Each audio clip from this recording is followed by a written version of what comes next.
Welcome to the Love What You Do podcast. I'm Kelly Dugan, former HR executive turned career coach and personal brand expert.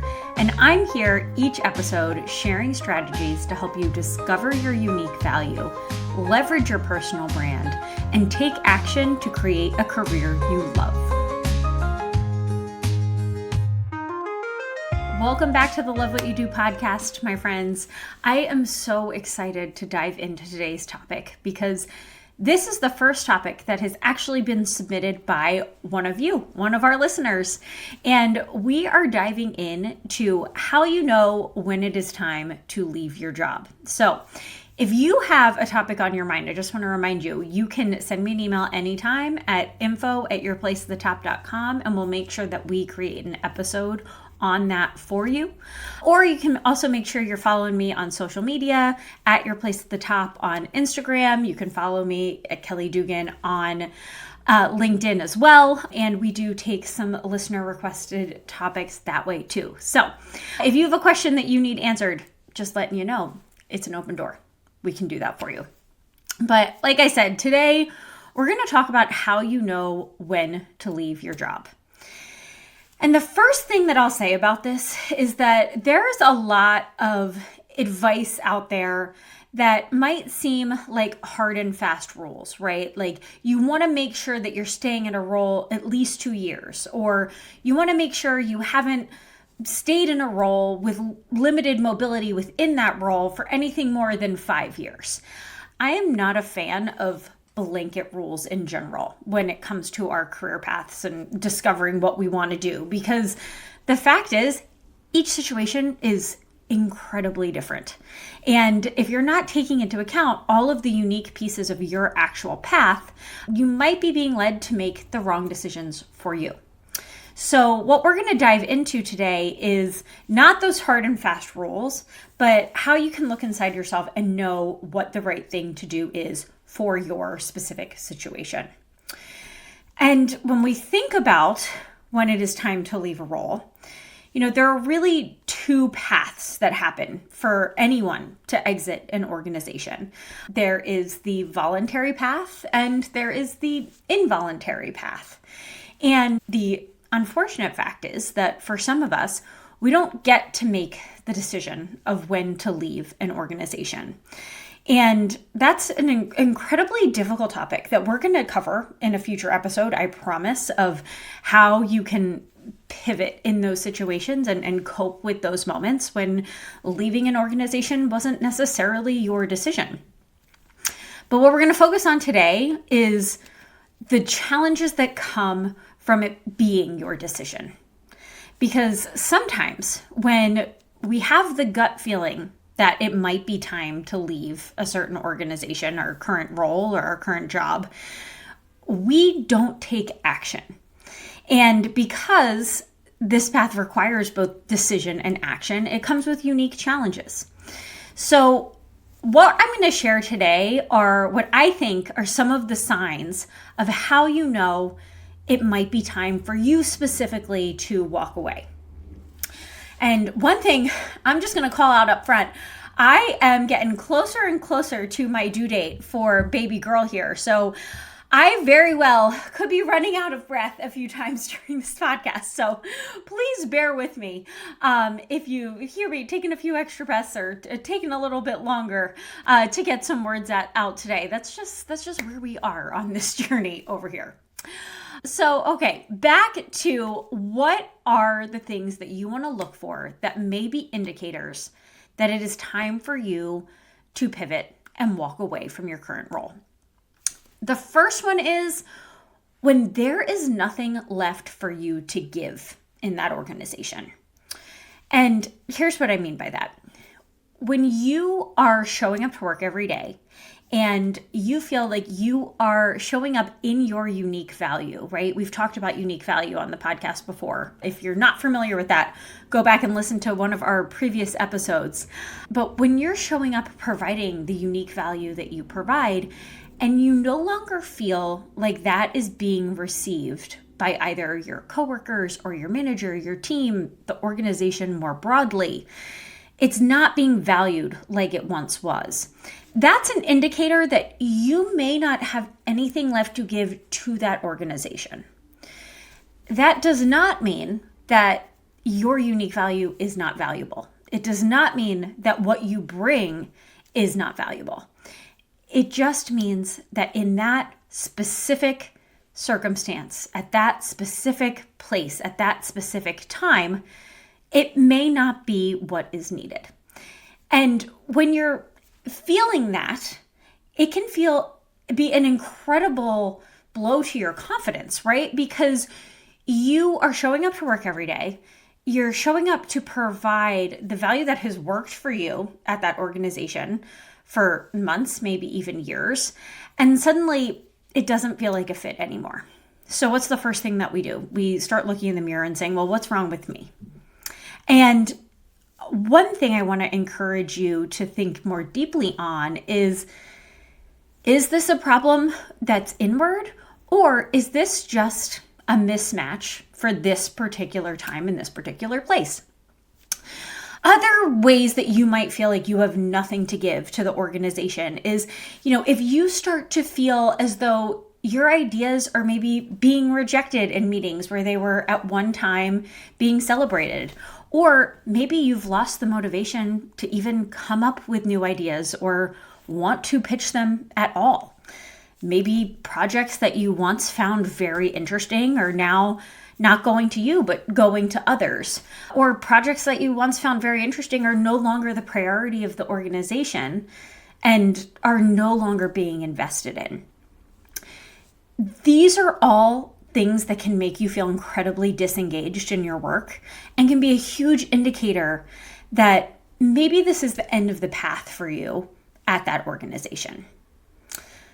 The second indicator that I want to call out is very similar, slightly different.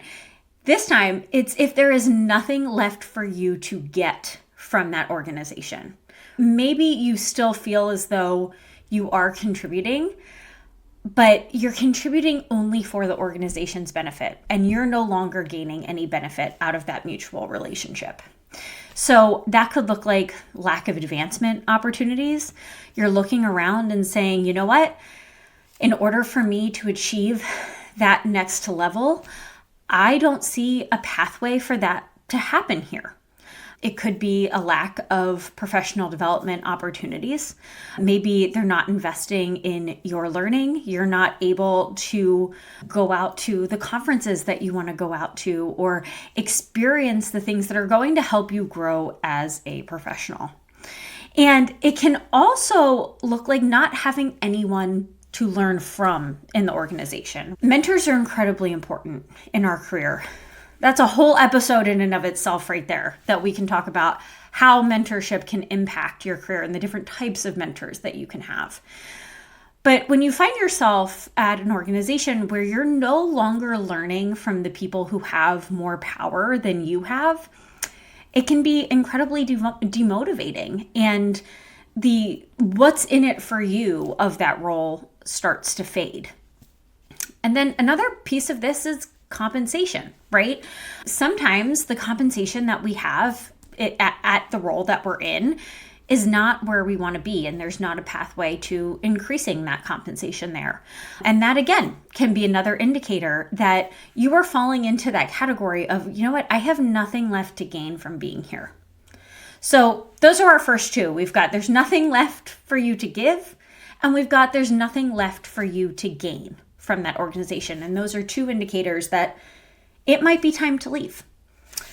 The third is that you find yourself being more annoyed than you are excited. And I don't want your takeaway from this podcast to be, oh, I feel annoyed at work sometimes, must be time to go. Because the sad fact of life is most human situations that we are in, work-related or not work-related, come with some level of annoyance at some point in time, right? But I want you to think of it as a scale. And yes, there may be things that frustrate you. There may be politics that get to you, but those things should never outweigh the good of what gets you excited and wanting to show up to work every day.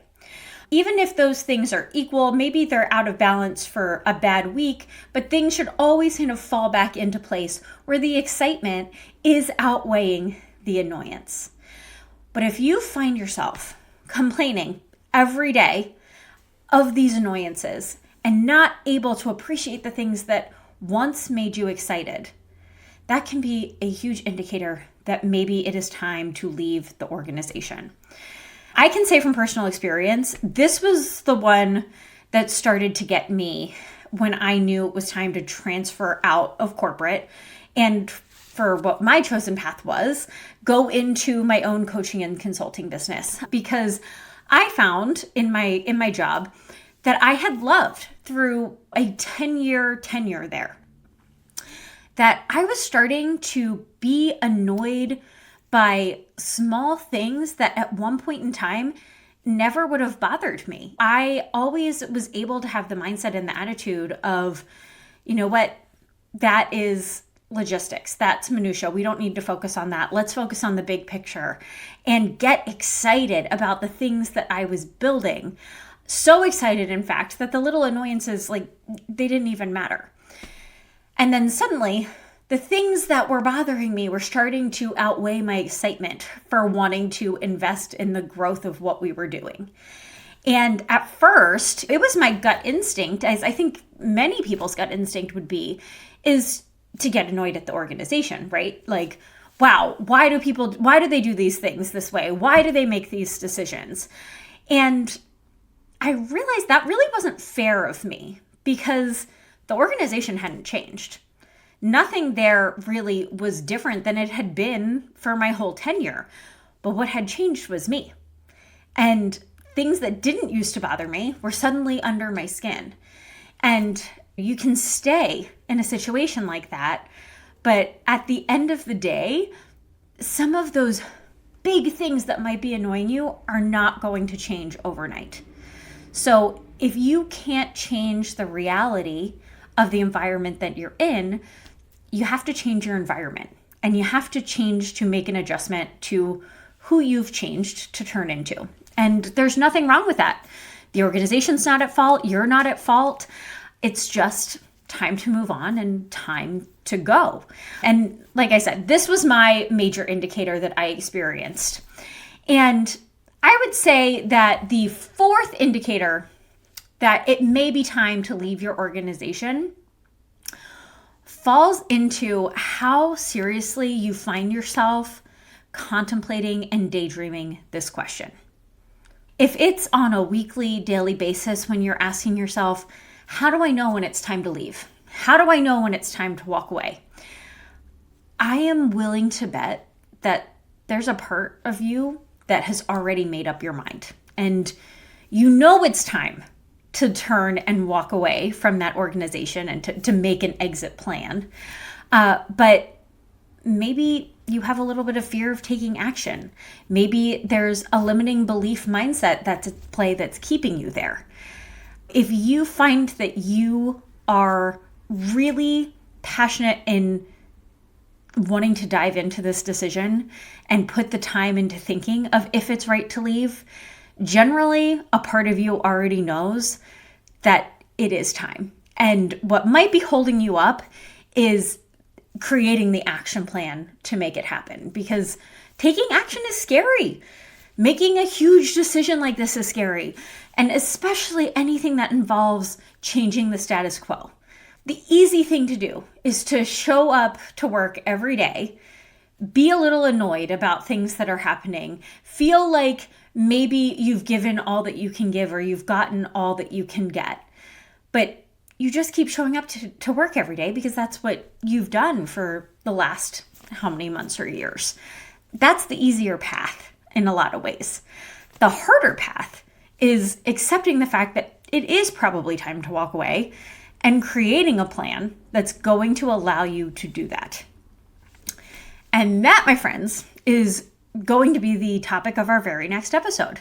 We're going to dive into when you know that it is time to leave your current role, how do you go about deciding what to do next and making an action plan to make it happen for yourself. Because I'm sure we've all had those days where we just want to quit on the spot and walk out the door. But unfortunately, most of us have things like rent and a mortgage and food to pay for, families to support. So that's not always possible. So we're going to talk about how you can make a realistic action plan. If at the end of this podcast, you're starting to realize, you know what, that's me. I do need to make a plan. It's time for me to leave where I am right now. So make sure you tune in for that. I can't wait to dive into that topic. And I thank you so much for joining us on today's podcast. Thanks for joining me on today's episode. As always, if you're looking for coaching, support, or would like to submit a question, you can drop me an email at info@yourplaceatthetop.com. And if you enjoyed today's episode, don't forget to subscribe, share, and leave a review so this podcast can find its way to other amazing listeners just like you.